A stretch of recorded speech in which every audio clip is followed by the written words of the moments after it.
Welcome to the Spiritual Warrior Coach podcast. This is a sacred space where healing begins, intuition awakens, and your spirit remembers its power. I'm your host, Barbara Savin, author, energy healing specialist, hypnotherapist, and spiritual life coach. For over 35 years, I've guided thousands of souls to protect their energy, trust their intuition, and step into their most empowered self. I invite you to join me for heartfelt conversations, spiritual insights, and gentle practices that nurture your soul and inspire your daily life. And together, we'll explore how to rise above negativity, trust your inner wisdom, and embrace the truth of who you are, a divine, radiant being of love and strength. So take a breath, settle in, and know you are not alone on this journey. You are loved. You are supported, and you are more powerful than you've ever been told. So let's rise together and join me now as your host. Well, thank you for joining me today, and welcome to the Spiritual Warrior Coach podcast. I'm your host, Barbara Savin, here to help you reclaim your power, your energy, and your authentic self. And it is such a blessing to share this sacred space with my very special guest. Her wisdom, her presence, and her intuitive gifts are deeply needed in the world right now. And it is an honor to share this space with someone who has dedicated her life to awakening, healing, and guiding others through this new earth transformation. So welcome, Claire Louise Hay. Thank you so much, Barbara. Well, before we get into this conversation, let me tell my listeners a little bit about you. Claire Louise Hay is a mystic psychologist, intuitive guide, and inner child healing facilitator who helps women break lifelong emotional patterns and return to their free power. Blending deep psychological insight with psychic perception, Claire works at the intersection of emotional healing and spiritual awakening, guiding people out of self-abandonment, people-pleasing, and intuitive disconnection. Originally from Europe and now based in Thailand, Claire works with clients all over the world through private sessions, group activations, and transformative programs. And she is also the host of the Be Healing with Claire podcast, where she explores themes of intuition, emotional truth, spiritual serenity, and the real work of embodiment beyond surface level healing. I'm sorry. Eventually, sometimes I get tongue tied. Right. And sovereignty Welcome. is really hard to say. I had to Yeah, a practice that a little lot of bit, times. especially with the Brooklyn accent. Gets lost somewhere. So wow. So I have to ask you, Claire Louise Hay, I mean, are you in any way related to her, Louise Hay? No, no. And in fact, Claire Louise Hay is my real name. But actually, I married a Hay, so my surname, I wasn't born with this surname. But no, that was her pen name. She was actually called, what was her name? Rita or something like that. Yeah, her name was different, and she actually chose my name Oh, she as her chose you. pen name. Yeah, yeah. And then she got married to a Hay. She got married to a Hay with the same name as the man that I married as well. Wow, talk So, about coincidental. I don't know yeah, anyone with that right. last name but you and Louise Hay. And Wow, that's it's so crazy. interesting, isn't it? Hmm. Because she was into healing and Hmm. and all of that. And I've got a Claire in front of it, and I'm the one that's coming through focused on what she was focused on too, but with my Claire gifts, with those psychic gifts along with it. So yeah, Wow, it's a yes. very interesting name. Yeah, she was an incredible person. I have all of her books from many, many years ago and followed her Right. throughout her whole career. Yeah, very spiritual.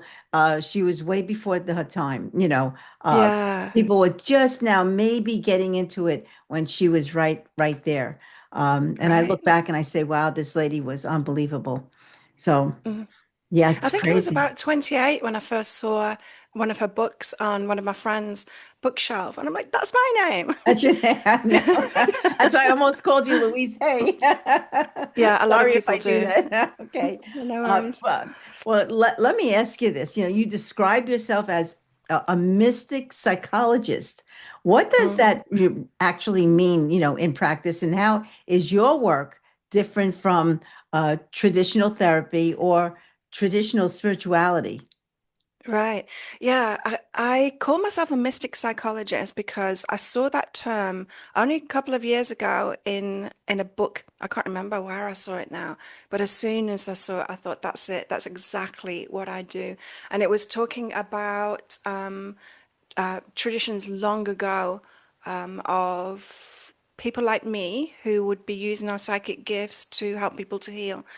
And that's what it was about, right? And so I trained in neurotherapy, and so a modality where we treat neuro problems, psychological problems, and neurological problems, and that's very technological kind of a thing.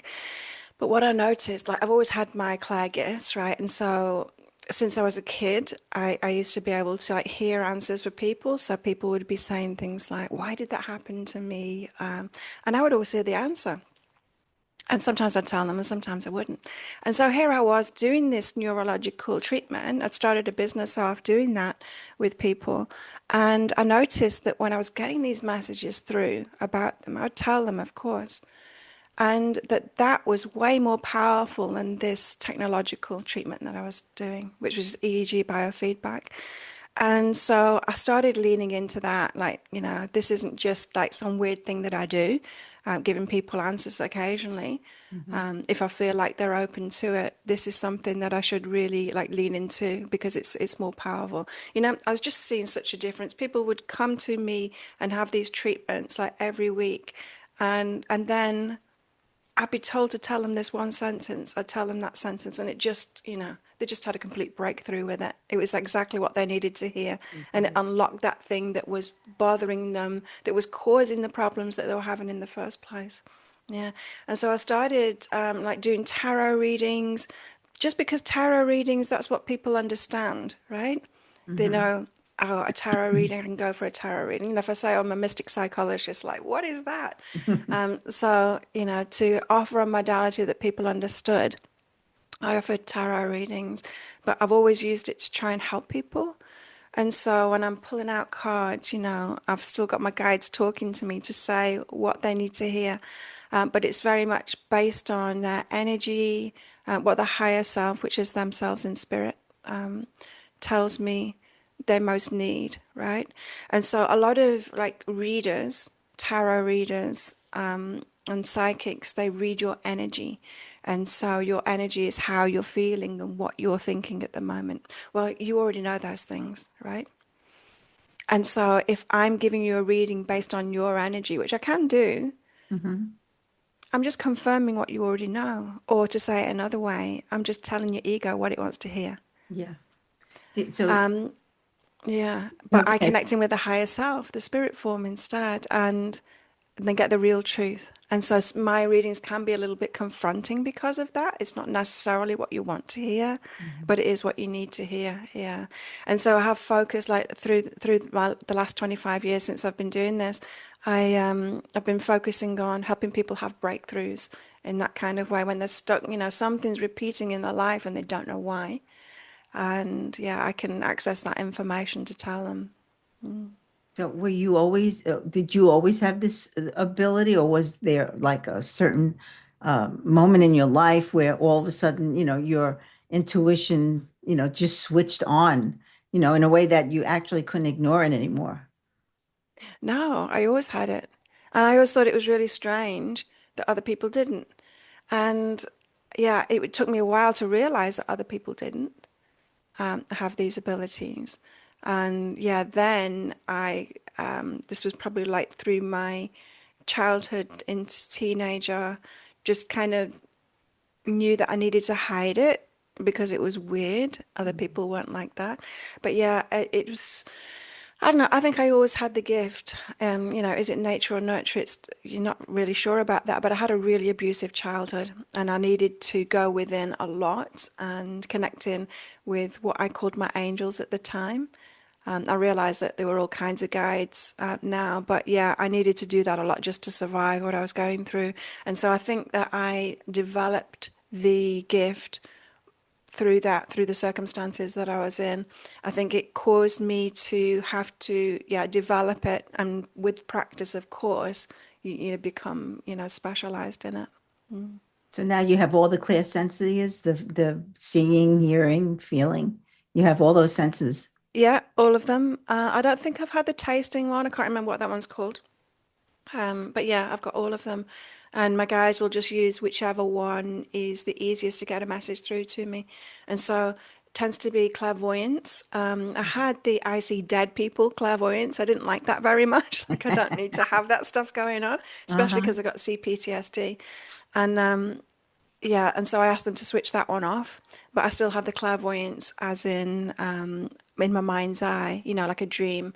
So I'll be shown little visions, like a dream when I'm given a session with somebody sometimes.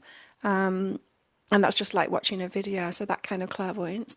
But clairaudience, yeah, hearing what I need to say, and clairsentience, often with the healing work, because I've been through so much myself that sometimes my guys can just give me a feeling and reminded me of a certain thing that I went through to show me, to tell me this is what this person has, this is how they're feeling, and then I can relay like what what I knew of that situation and how I got through it, and so yeah, those are the ones, the clairs that I use most often.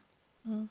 Do you feel that many people they feel intuitive, but they doubt themselves? And, you know, I guess what would you Yes. say is the biggest block that stops people actually from trusting their own inner guidance? Because everybody has it. I think everybody does have the gift. Yeah, I think everyone's born with the gift. In fact, I've noticed that because I'm telepathic, and there's quite a few animals that are telepathic. I've noticed, and babies always are. But Mhm. babies stop being telepathic when they get verbal.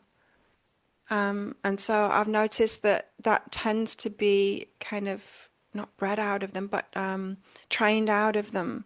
The telepathy is trained out of them by the time that they get verbal. I don't know why that is, but yeah, I think everybody has these gifts, and I think if you've had need to practice them or you're interested in practicing them, you can actually switch it back on again and practice those things. Actually, teach that Mhm. if people are interested in that too. But if you have had those gifts and you find that, it's only every now and then and you're not really developing it, a big reason for that is keeping yourself in like the 3D world. We wake up in the morning and think, what do I need to do today? And it's all about, I need to do this and do that. And we keep ourselves in this like very like boring reality of this 3D reality. But if we switch our mind, just take a completely different mindset to life. And I like to call it having a conversation with the universe. So you wake up in the morning and you say, okay, guys, what are we doing today? Show me the magic. Yeah, and just living life from that perspective. And you're not going to do that all the time. Of course, we've got things to do. And so we do slip back into that 3D. But if you get a habit to bring yourself back to that kind of thinking, looking for the magic and what's in flow, and then those gifts will come to the forefront because that is how your guides communicate with you. Yeah, I know for myself, growing up, I had grandmas that were healers, and yet my mom didn't believe in it. So my mom would always tell me it's my imagination, and they would say differently. And yeah, I turned it off for quite some time until I actually started getting sick in life, and then went to a healing circle, and all that came back to me. And it was about 20 years later. Um, but I'm very grateful that they kicked me in the butt, you could say, and said, you need to get back to Right. this again. But I ended up getting sick and then realizing it was all, it wasn't just physical, it was mental, emotional, spiritual. So Yeah. it's amazing how, we choose sometimes not to listen. Yeah, but I think it does get shamed out of us, because when we're children, we want to fit in. That's the number one thing, isn't it? We just want to be like everyone else at school. We don't want to be different at all. And so we have that inbuilt, yeah, getting shamed out of it. Yeah, I know from me, myself, I was definitely shamed out of it. So, but it did come back after a while. I wasn't. No, you were. So, Yeah. all right. So I guess you did a lot of inner child healing for yourself then. Yeah, I mean, yeah, I've been had to focus on that personally, and that's what I've done the whole time throughout my life is I've had so much to heal within myself that when I've done that, I've passed it on to others too, and help others out with those same kind of things. And so, yeah, I set my business up just over 25 years ago now to do just that, to pass on what I'm learning. My guides told me a long time ago not to learn from other people, and I haven't always followed that. I have done, other people's courses because it's interesting and I want to be around people that are like-minded and like-spirited than me as well. Um, but they wanted to keep me kind of pure and not get other people's interpretations, not be swayed by other people's interpretations. And because they said, like, I just don't need it. I've got direct contact with them.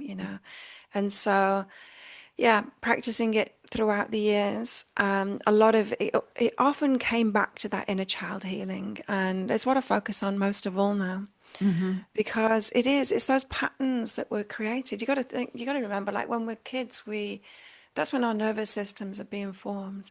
That's when our subconscious mind is being formed as well. And those two things, they're here to protect us, right? They're just here to keep us alive. They're not here to keep us like psychologically sane Hmm. or happy. They're here to keep us alive, right? And so we've got a subconscious mind that's telling us negative things all the time. That's going to hurt you. Don't do that. That emails the danger, even when things aren't. And it's same with the nervous system. The nervous system just has like reactions. Like I've still got one now when I can't do the small talk thing. With certain people I can, certain people I just clam up. I can say hello, but then there's nothing that pops into my mind. It's like this brick wall goes in front of me, and that's just completely my nervous system saying, no, no, don't converse with this one. Do you feel it's a way of protecting your energy? Yeah, I yeah, get yeah, that yeah. also sometimes, and I say, geez, am I not friendly? Or maybe I need to step away from this person. Right, yeah, and we've got to trust that and knowing the difference between the two, right? What is your nervous system? Just, clamming up or stopping you just because it's fearful? Or is it an intuitive thing? And you know what I say to that is just treat it like it's an intuitive thing Mhm. because you don't need to put someone else's feelings in front of your own. Why hurt your own feelings for the sake of someone else's feelings? When it could be true, it could be a warning saying this person doesn't have the right energy for you. Oh, I see that a lot. Yeah. And Mm, I actually go with it because to me, my energy is very sacred and I will not allow anyone to drain me in any way. yeah, So, yeah, same. and so And I'll that's that step away. sovereignty. Hmm. Yeah, that's when the inner child healing goes to that sovereignty. When you get to that empowered stage, and we often do that as women postmenopause, get to that really empowered stage once those silly hormones are out of the way that make us a bit stupid.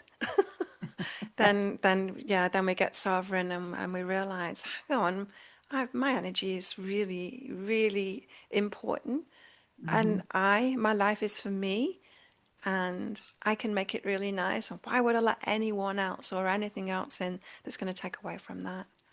But that's how, and it's not that we're not friendly. It's just, it's a form of protection and, to honor ourselves, I feel. Yeah, yeah. Because we want to add good energy to the world as well. And we're not Mhm. doing that if we are conversing with the wrong people. We're adding Oh, energy in the wrong kind of way. good. I'm happy somebody else feels the same way. Sometimes I say to myself, maybe I'm just not friendly, but Right. I don't think Yeah. that's the case, though. Uh, Yeah. let me ask you. I know you help women. What patterns do you actually see often in women? Who would come to work with you? Mm. There's quite a lot of different patterns that I see. most of it is inner child kind of stuff. And it is things that they've learned that they don't know any different, right? Usually we're born into a family, right? And these family all have the quirks and have their way of looking at the world. And that family, it'll be different for other people around, you know. Everyone looks at the world in a different kind of way. But when you're born into a family and they all see the world in the same way, you pick all of that up and you think of it as your reality. And then with this, human beings, we've got propensity to look to what we already know. And so we will gravitate toward people that have that same outlook and those same kind of views on the world. And then we think, well, it must be a fact then. This must be how the world is. So what I find is they'll just be that's people's blind spot, right? They get Mhm. stuck into this way of looking at the world, and it has so they have these blind spots, and whether they have the same perspective that I had as a child or a different perspective, and so I can see it really clearly. It's like, well, I've never believed that, and I can see, that their way of looking at the world is completely different to mine. But it's often just uncovering those blind spots. It's giving them that different perspective. It's like, well, you only believe this because your dad said that. And they're Mhm. like, whoa. And then I say, and then your dad was trying to protect you because he didn't want you to end up like his mum who had this. And they're like, oh my God, you're right. And just with information like that, and I'm getting like tingles of confirmation through me now. Mhm. It, it even just with me saying, and that can take 5 minutes, in a session to say something like that. They no longer have those blind spots, and they're like, well, I completely understand that. And then they don't need to reach for forgiveness and they don't have to try and let it go because it just makes sense. And you've already let it go once it makes sense to you and your heart understands it. That's the most important thing. I'm not just like giving them this information. It's Mhm. information that their heart understands. It's like, oh, I see now. I thought my parent was trying to hurt me. I thought they were doing it intentionally, but I see where their mindset was at, why they believed that, and that they were actually trying to love me by doing that, as misguided as it was. And I think we Yeah. all are as parents, Mhm. completely misguided. I Yeah, don't think that's any what we of us know. do it Yeah. well. Mhm. Yeah, yeah, yeah. Yeah, it's a tough one. Yeah, my father would always say women should be at home and pregnant and not getting jobs, and and I would look at him and say, "Oh, I don't think so." So yeah, there was, but that did sometimes stick with me a little bit, and I would say, "Well, maybe I shouldn't be working. Maybe I shouldn't be doing this." But then half of me said, "No, this is how, he thought. That doesn't necessarily mean that is how you should be thinking and who you are." So I guess, yeah, Right. And yeah. he's looking at it from a perspective of a world Mhm, where if women didn't do that, then they wouldn't have property, they wouldn't be taken care of, they'd be mhm, labeled a witch and burned. mhm. He's coming from a perspective of trying to help you and trying to protect you and trying to help you have the best life that you can have in his perspective, which is a world that he knew. That he Yeah. right, and that's why I say many Yeah. times it's what they know, and doesn't Mm. it? I always looked at it with his journey was his journey. My journey is completely different than his, and Right. so We're here yeah. to evolve. We're here to take that information and Mhm. take it to the next level. So Yeah. being with Tom, so I guess you work with both psychic development and of course deep emotional healing. How do those two worlds actually, connect with each other? And how do you help people with that? Yeah, they don't really connect. It's like two things that I do simultaneously. And so, yeah, I do my deep one-on-one work with people. And that's always available from my website, behealing.com. But I also have a Facebook group for community. So I feel people really need community now, And so anyone that's interested in like psychic gifts or spiritual talk and all of that can join my free Facebook group. That's called Psychic Cafe Club.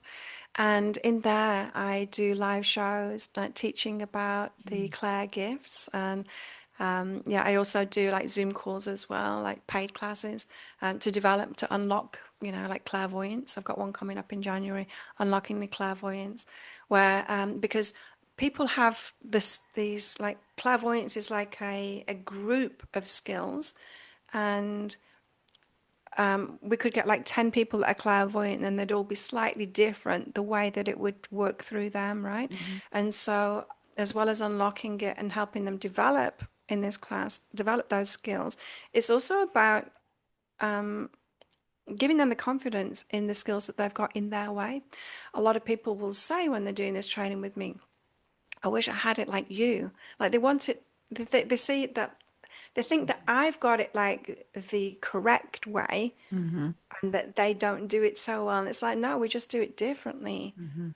Everybody does it differently. It's however the guides can get through all of our filters, right? Or just however our guides can best get the information to us. They work with us.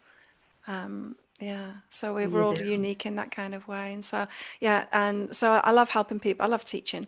And so it's just, yeah, a way of connecting with people and to help them. I do a bit of business coaching as well, not much of it, but a lot of healers and psychics will come to me saying, how did you start your business and how have you got it, working like you do? And, especially in the world today, think technology is changing so much, and you've got to just be on the ball all the time, shifting the way that you work, shifting the tools that you use, and all of that.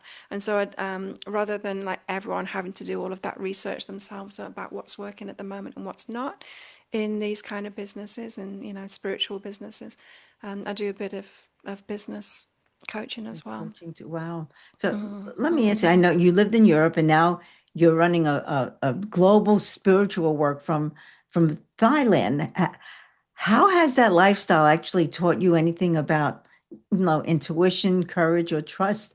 I mean, that, you know, um, I could see Europe. Why did you chose the other place? Yeah, Thailand. well, I grew up in England, and can probably tell in my accent, Mhm. Uh-huh. it's kind of it's half English. And I went through school and through uni, did engineering, and then I went into IT and worked in corporate IT in my 20s. And then I realized I'm not doing what I'm supposed to be doing. I'm a healer and I'm a psychic, and I need to be doing that. And the stuff that I was doing, although it was paying me a lot of money, I'm like, now I need to be following my path now. And as soon as I took a step back from that and went and decided that I will follow this path, then it was all up to my guides. And then I was like taken on this very interesting, a lot of different things. I ended up in Africa doing charity work for a while. And it was while I was doing that kind of stuff that I was introduced to the neurotherapy. I moved to Australia, actually got citizenship in Australia, moved there. And that's where I started this business. It was called Byron Bay Neurotherapy when I first started. And then once I realized that my gifts were more important, I changed the name to Be Healing and yeah, incorporated my energy healings and my psychic work. Then I had a shop in Byron Bay and would be doing massage, energy healings, psychic readings, and the neurotherapy. And a lot of people were wanting to book in with me for psychic readings and finding that I was completely booked. I generally, like, people had the day off on Sundays and they would want to come and travel to get a reading with me and have a day out because it was a beautiful place that I lived into. And yeah, they couldn't get booked in with me. And so I started doing it online. I started, first of all, doing phone readings with them uh, or email readings. And I was giving like bank information out, to get the payments off them. And I thought it's just easier if I put a PayPal button on my website. Yeah. Uh-huh. And A my lot website at the easier. time was just like information about Mhm. about healing and stuff. And so I put a button on, and then that was it. Of course, social media was just starting at the time, and like I told people, I'm doing my readings online now, and it just got so busy, hey. So much so that I'd be sitting in the shop, wanting to do my online work and really not wanting people to come in through the door anymore. I'm like, okay, it's time for me to just work from home. And so once I started just working from home, then that's when I started into the teaching. It's like, oh, well, now I can spend my time, it was webinars back then. We couldn't do lives at the time, but yeah, doing webinars and with groups of people, channeling work, all kinds of things. Yeah. And really got into that like online entrepreneur kind of lifestyle.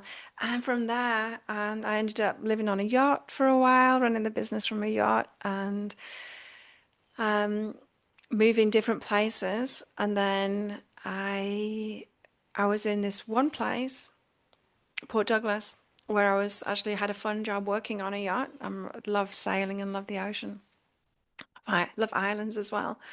And it was very difficult to live there. It might be similar to places where you live too, where it's just such a tourist place that throughout the year, everyone, all the locals live in the resorts. But as soon as it becomes busy season, you're out, you've got to find somewhere else to live, and there just isn't anywhere else to live there. There's Mhm. so little accommodation for locals. And so I just had to go. I'm like, where next? Where next? And I'd met someone that wanted to travel around Southeast Asia. I'd never been to Asia, although I used to have psychics working for me years ago, and one of them kept on saying to me, "Why aren't you in Asia yet? Why aren't you in Asia?" I'm like, "I've got no, I've got no reason to go to Asia." Mhm. And yeah, and so I'm like, okay, I'll go traveling then. I've got nothing else to do, and I can travel with my laptop and do my work wherever I am. And so yeah, came to Southeast Asia, did a month in different places, and I got to this island, and I'm still here 9 years later. I loved it that much. Oh, wow. Yeah, yeah. And it just, I love islands. I used to live on an island in Australia, Magnetic Island, about the same size as this. It's very small. Um, and yeah, and when I got here, met the community here, and I'm like, I love it here. And here I am. So yeah, I'm really loving what Thailand has done for me in that Thai people are, well, it's Buddhist country, and it makes for very peaceful, very grounded people, people that are emotionally transparent too. And so if you come here with a bad attitude, you're going to get a bad attitude back from them. Mhm. But if you're good to them, they're so good to So you. good. And coming from England, where they are like the complete opposite of that, they are, hide all their feelings and pretend to feel the opposite of what they're feeling, which is how I grew up. Moving to Australia, where it's kind of in between the two, and then Thailand, and just realizing how safe it is to be like that, completely emotionally transparent. And it's safe here, not necessarily other places in the Western world, but safe here to feel what you're feeling and be expressive about that. They welcome that, and they're used to this, just their culture. They're used to tending to people in that way. It's like all the things that I've missed out on, the emotional development that I missed out on as a child. Mhm. It's amazing like that here. And because it's such a small island, we've got a small community. It reminds me of my childhood, the freedom that I had in my childhood, like in growing up in the 70s and the 80s, where we could just like, go and play all weekend, not come home, that kind of thing. The Mhm. kids here just like run free and everyone's looking out for them. And it's just a That's beautiful lifestyle. so. Mhm. When you got to where you are now, was there any misconception about people that are psychic or have that, spiritual work? Or did they, accept you No, with open arms? no, the Thais are very, I would say even more so, like they've got superstition that I don't have. Like I would say that I don't have much superstition. I know some people that don't believe in this stuff think it's all superstition, that what I do is exactly the same. But yeah, they have, a lot of superstitions. They also have beautiful spiritual practices. Everybody has a spiritual practice. They've got these altars and they're all praying every morning for their business, and putting Wow. the little offerings on their altars and lighting the incense, and saying their prayers. And when a business opens, the monks come and have these ceremonies to bless the business. And yeah, Oh, it's isn't really that beautiful. beautiful? There's yeah. So it's more Buddha. No, so I fit right in. Yeah, Yeah. yeah. So yeah. Oh, that must be unbelievable then where it is, where you are. Mm, mm. The energy must be so invigorating, you could say, and very, very Yeah, more pure. Being that the Buddhist, their right. energy is Yeah. so different than than us. Mm. And we And that's where should I be felt more so at like that. home Yeah. So you probably when I feel got right at here. home there then. Yeah, yeah, yeah. And I've got mostly Thai friends here. It is like a mixture of like Thai, Myanmar, and Westerners that live here. Very much holiday island, of course. A lot of scuba diving here, which I used to be into in my 30s. I'd be scuba diving every day. Um, and yeah, so there's a lot of the party element as well that goes on here, but like the core community. Hmm. My Thai friends, after me being here for a couple of years, they all said, you're not Western, you're so Thai. And it's Hmm. like my Western friends say the same thing whenever they need to know things about the Thai culture or the Thai people here. They're always asking me, like, because they see me as more Thai than I am Western too. Yeah. Oh, interesting then. So I would I would think that then you love being where you are. Yeah. Yeah. Yeah, and so much so, I'm actually a little bit worried. Like, because I've been here for 9 years now. I Oh, haven't wow. been back to the Western world since then. And I know it has changed because my friends that have lived here a long time, they go off to see their families and they come back and they're like, oh, it's horrible out there. Don't go. Don't go out there. You know, coming back to our little bubble. They come back to our little bubble that we've got here. So yeah, I'm a little bit worried about what it would be like the experience for me in the Western world now.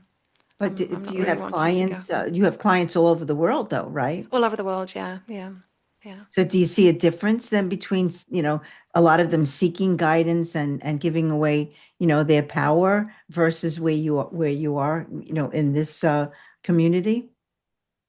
Oh, I don't really compare the two because I only work online, and so I don't have any Thai clients or Oh, okay. clients from here. Yeah, Hmm. I'm only working online, and so majority of my customers are Australian, American, Canadian, and a few in Europe. The time difference is really bad for Europe. You know, it's like opposite, so that's tricky to work with them. So not so many, but yeah, a lot of Americans. So yeah, I guess with my work, I'm still coming from that because it's about inner child work, and so my inner child knows about the Western way of being brought up. Hmm. And often what I've learned now about the Thai way helps my work because I've got that information to share with people too. It's like, you could have been brought up like this. I'm so jealous of the kids that get brought up on this island.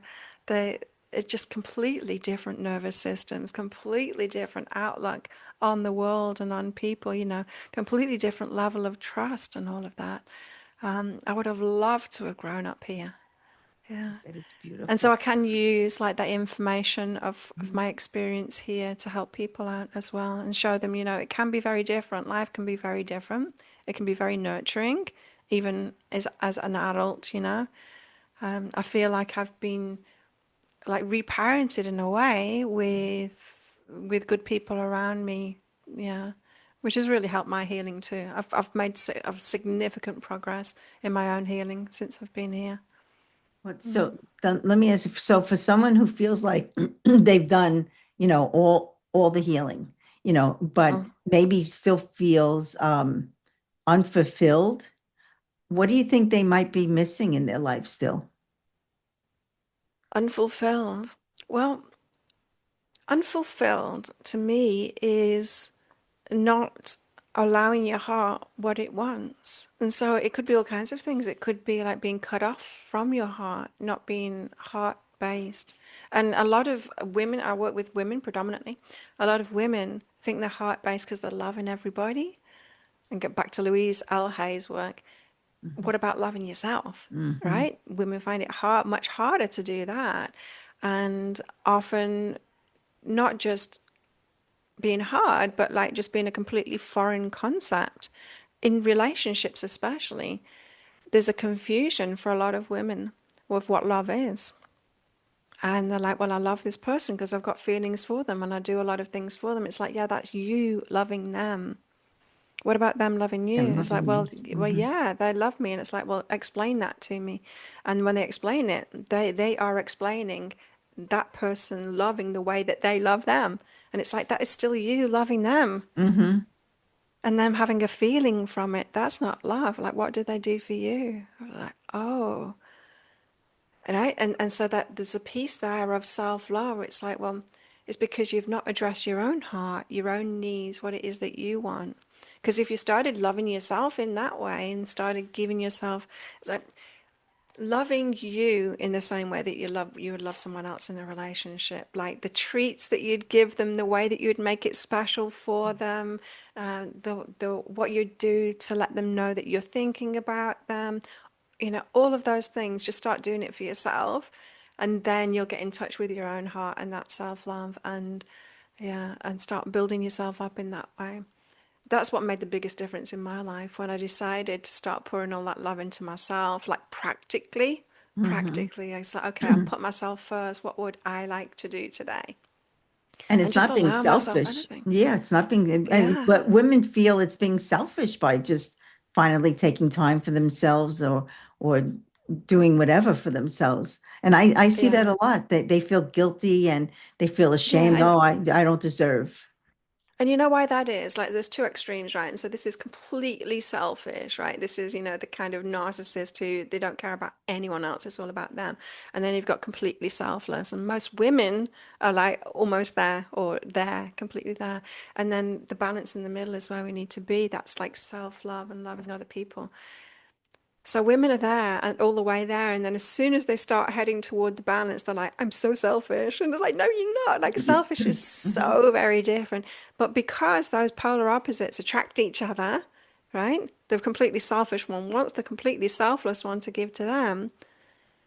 All they know is like, I don't want to be like them, and as soon as I start feeling like them, I want to go back to being completely selfless because that feels much better, right? And so it's the judgments, what, because they think they're going to become like that person. As soon as they start to look after themselves, there's this sabotage that happens straight away, like, no, I don't want to do that.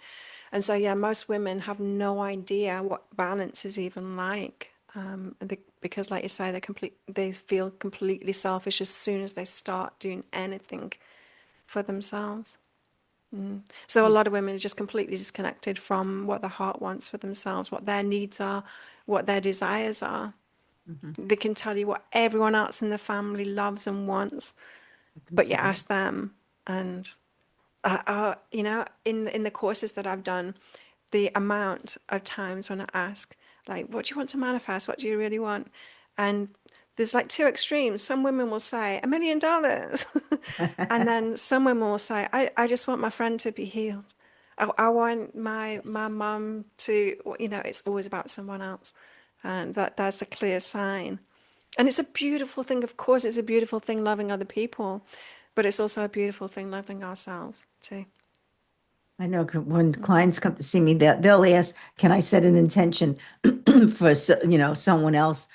And I look at them, I say, "Yes, you can. However, I I would love for you to set an intention for your own healing, what you feel you need, not what you want to give to somebody else." And Yeah. that's challenging for a lot of them. Mm. It is. I still find it difficult now to tune into what, especially now, because my life is just amazing. You know, it's like, what do you want? I was like, I just want this to carry on. I just I want don't this to blame carry you. on because, yeah. And yeah, it's not a reach for me to get into gratitude at all. I just go for a walk on the beach in the morning, and I've got so much to be grateful for. But because of that, I can, like settle just a little bit, Mhm. and find it difficult to ask for what it is that I want. And then as soon as I'm like, okay, I need to start, instead of just like noticing that I'm not really, getting what it is that I want, like customers or whatever, I need to start asking for things again. And as soon as I start, like, I'll write it down. As soon as I start writing down all those things that I might quite like, often a lot of them will just like manifest instantly, just like straight away. Like I moved into this place just a few weeks ago. I lived in a resort for a long time, and I had to move out of that. And I felt like something had gone wrong because I felt that that was the best place for me. And what I hadn't realized in my book here, I'd written down, I can't remember when, maybe a couple of months ago, I'd written down that I wanted a house with a veggie garden. And so as soon as I got told that I had to move out of the resort, they wanted to renovate the room and give it out to tourists, the usual thing, get way more money off tourists than they can from me. before, because busy season is about to start. Any week now, it's about to start, and I'm a friend of mine that I bumped into as soon as I found out. I had to go to the bank for another reason, and a friend of mine that I bumped into, I told her I've got to move out, and she said, "Oh, I've got a couple of places." Well, this is one of her places, and so straight away they showed me, but I still felt like something was going wrong. I still felt like this wasn't the right place for me. When I first moved here, when I first got in here, she said, "Oh, there's this guy from Myanmar. There's war going on in Myanmar, and his brother works for me, and they asked, can I help him out too? And so he's the new groundsman here. They're building a few more places just next door here, so there will be more people living in this like complex kind of thing. And so he's going to be the groundsman, so he'll be like, taking care, brushing up outside and all of that, and building a garden. And then Oh, so in the last 8 weeks, there's now a veggie garden right a in front of veggie. my place, and he's full time on it. And Oh, I've wow. always already like bringing all of this produce because I'm not a gardener, but I wanted a veggie garden, but I didn't want to do the work. But you got it though. And I've got it. And so I Wow. look through my book and I'm like, whoa, I thought something was going wrong that I had to move, but this place is like way better for me. And I've got my veggie garden now.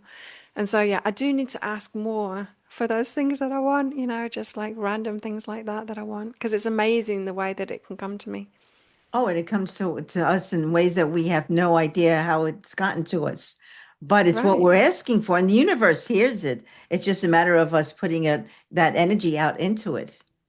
Right. Because I know when And I being say, gee, open to the new as well. We've got to be movable as well, right? You've got to be yes. open to the new and not like stubborn in our ways. And I'm pretty stubborn in my ways.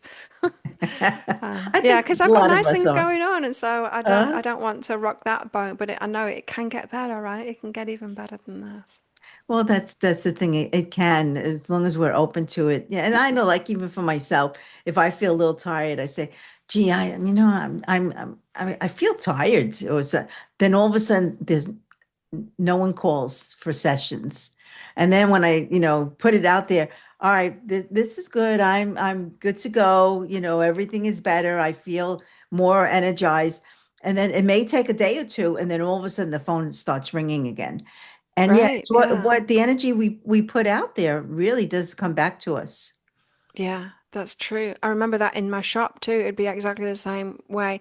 I'd be really tired. I wouldn't have slept very well, and I'd drag myself to the shop, and everyone would cancel so that I didn't have to work. I should have just stayed in bed and not gone to the shop, right? But And yeah. trusted at that level, I'm Hmm. not there yet to trust at that level. But what I've noticed too is I can get like that with my own business too, is start doing too much and wearing myself out. And it's in the same way, then the customers go down, and I actually need to step away. I need to step away and start doing other things and not focus on my business at all, and then they'll start coming back. Yeah. That's it. It's always that way. It's funny because when I restarted this podcast a few months ago, and I said, "All right, I'm restarting the podcast, but I wonder if I'll have people to interview." And I kept on putting it out there, and all of a sudden, out of the clear blue sky, people started connecting with me, asking me, "Do you still Mhm. have your podcast? Can I, be a guest on it?" And I said, "Wow, I guess all I needed to do was just ask." And there it came back. It may have taken like a month or two, but it does happen to us. We just have to be patient for it. Mm. Yeah. Yeah. It's crazy, but well, let me answer. Where can people find you? And I know you do a lot of Zoom, so I guess Hmm. now you do Zoom everywhere in the United States or in the country, right? In the world. Yeah. Yeah. I'm an early bird, so it's before 6 a.m. for me now. Oh, I love wow. going to bed shortly after the sun goes down, and I get up really early. And so, yeah, I tend to do the majority of my work first thing in the morning. And So, so, yeah, behealing.com is where people can find me. That's behealing.com. And so there's all kind of resources on there. There's like 20 years worth of blogs on there as well. People can read too. Um, and yeah, there's courses on there. You can also find me in my free Facebook group as well, which is called Psychic Cafe Club. And we've got a lot of stuff going on there and quite a community in there as well. oh, I have to check that out also because I'm on Facebook too. Do you have your own podcast? I do, yeah. Be Healing with Claire Louise Hay. I started that a few months ago, yeah. And just, it's just me. I'm not interviewing people, yeah. Just me talking on different subjects. Mm. And that sometimes that's what we need to do. I mean, I'll be doing that. I think the end of next month, just me for Mm. maybe a month or two. So yeah, sometimes we just need to step away from it and do, Yeah, interesting. mhm. I had a session with a quite like a mid-range podcaster, quite well known, and he he was always interviewing other people, right? And his guides were saying like it needs to be more about you. You've like you're putting these people above you all the time, and you've actually your gifts are more powerful than theirs. It needs to be more about you. And I have noticed that I watch him, and I have noticed he started doing that since our session. And yes, he is way more powerful, way more intuitive than the people he has on too. And so, yeah, really interesting. So sometimes podcasters can do that with interviewing people, kind of hide behind that when they've got a lot to share themselves. Yeah, we have a lot to say, but I love Mm, doing this. So, this is yeah. something that I was called to do about two Mm, years ago. So, yeah, this is part of my purpose and passion, you could say. But yeah. again, where can people get you again? Find you? Behealing.com, Yeah. behealing.com. Yeah. Okay. And yeah, there's links to the Facebook group and everywhere else on the Okay. website. Well, I have to Mm, definitely check it out. And let me tell you, thank you so much today for being, a guest on my show and, for sharing your wisdom, your love with us. And, I'm deeply grateful for the insights and the inspirations that you brought, to this sacred space. And also, thank you to my beautiful listeners for opening your hearts and joining us on this journey. And always remember, please, that you are powerful, you are loved, you are worthy. You are enough, and that your light matters more than you'll ever know. So until next time, just keep shining, keep believing in yourself, and know that you are never alone on this path. So have a beautiful day and week filled with love and with light. Love, Barbara.